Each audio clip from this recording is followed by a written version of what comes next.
Hi everyone, I'm Cheryl and welcome to the Sewing Room channel, and this is your tip of the week. I'm going to be going over one little section in making this particular top, and if you're interested in this pattern, it's New Look H0171. Now I purchased this 3 or 4 years ago, so I don't know if it's still in print, and I did buy it at Joann Fabrics and Crafts. So the part I'm going to focus on is right here at the waist. It has a casing in there, a drawstring casing. So sometimes in some of your clothing patterns, the casing is built within the seam itself. So that's what this is. So I'm going to go over how to do that. Now the pattern instructions for this particular piece of clothing are pretty good, because sometimes you'll buy them and I don't know what they're talking about.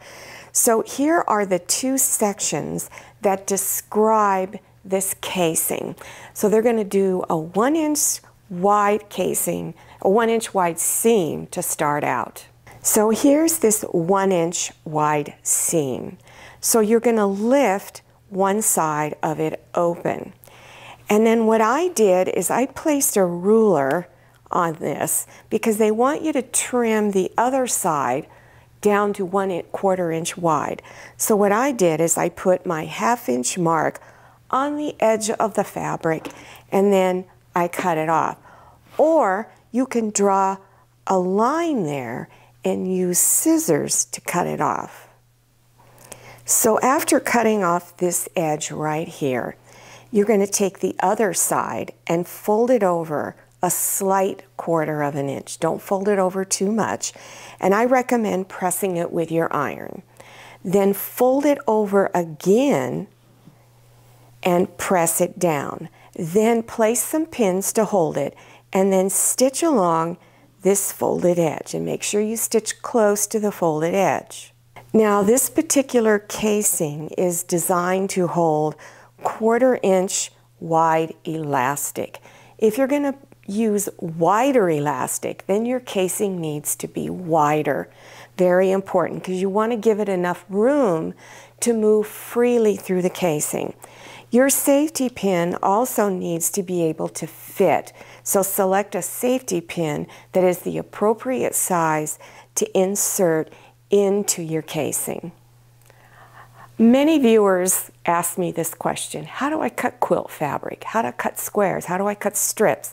So I'm going to go over how to cut strips and then cut them into squares. Now whether you wash your fabric or not ahead of time is really up to you. If you're not sure about your fabric and what you should do, then I would go ahead and wash and dry it. Then give it a good pressing. Then you want to take those selvage edges and bring them together. Then you're going to take this folded edge right here and place it right on one of the lines on your cutting mat. A cutting mat is very helpful in cutting strips and squares. If you don't have a cutting mat, then I recommend you buy the largest one you can afford. The bigger, the better. So then your next thing is to check to see if this raw edge here is cut straight. This one is not, because you can see how it dips in. So what you want to do is pull it a little ways past the line, still keeping your folded edge up here on a straight line. To cut my strips, I'm using a long quilting ruler, and mine is 8.5 inches this wide.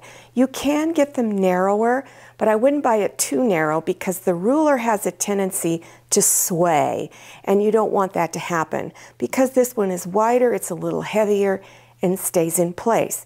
You can also buy things to put on your ruler to help keep them in place. I've used them all and I find they really didn't help that much. So I'm going to show you a technique that I use to cut. So first of all, place your ruler on a line on the cutting mat. So you're going to have a little bit of fabric there.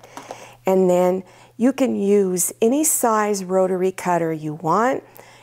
Most people use the 45 millimeter, which is what this one is.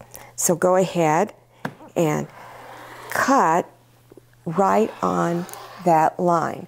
Now you'll notice that I moved my hand.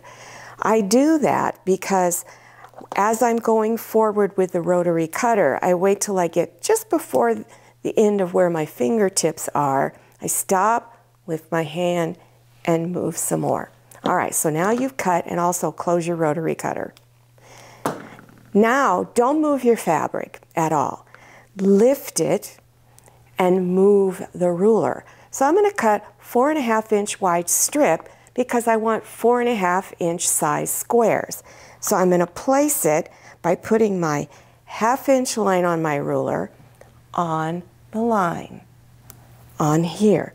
Then make sure you've got it really lined up because like I say, these rulers shift. And then cut. Make sure you move your hand.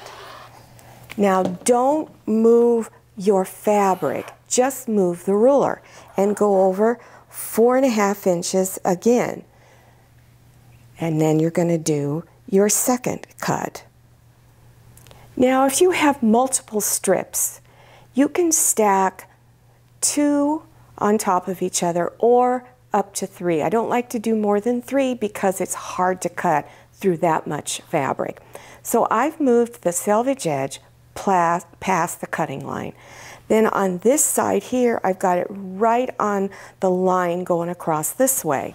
So now you're going to cut that selvage edge off, place your ruler on one of the lines, and then cut.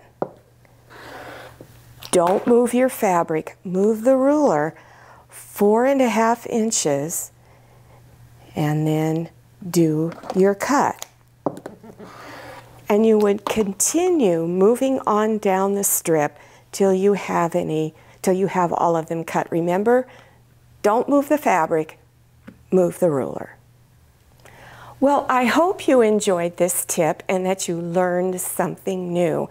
Now, if you're interested in other tips of the week, I have over 100 of them, and they're very educational. You will learn a lot about making clothing, doing quilting, and other types of sewing projects. So just scroll down to the description section below your YouTube screen, click on the word Show More, or click on the down arrow, and it will expand open, and you will see all kinds of links to a variety of tutorials. Also, don't forget to follow me on Instagram and check out my Facebook page. Thank you so much for watching. I'll see you next time, and happy sewing! If you like the Sewing Room channel, one of the best ways to show your support is to subscribe by clicking on that red subscribe button and give this video a thumbs up. And don't forget to click on share to share this video with your friends. And make sure you click on the bell so you receive notifications for all my new videos.